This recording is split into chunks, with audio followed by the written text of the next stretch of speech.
Log into your Wix account and open your site's editor.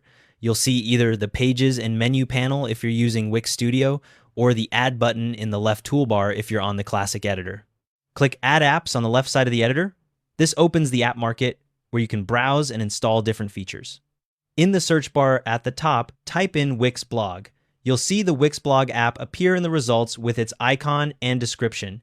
Click on it to open the app details. Now click the Add to Site button. 2 new pages will automatically be added to your site, the blog feed page and the blog post page.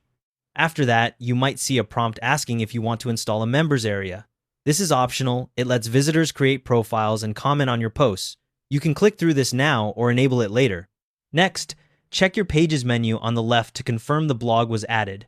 You should see a new page called Blog listed in your site navigation. If you don't see it, delete Wix Blog from your apps and add it again. Click on the blog feed element on your page, then click Settings. This opens a panel where you can customize what shows up on your blog. In the Settings panel, click the Layout tab. Here you can choose different layouts for your all post feed and category feed options like grid, list, or masonry. Each layout displays posts differently. For example, the side-by-side layout shows post descriptions, but the magazine layout doesn't. Your blog is now live on your site.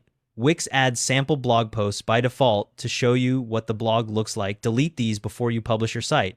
To create your first real post, go to Blog in your site dashboard and click Create New Post.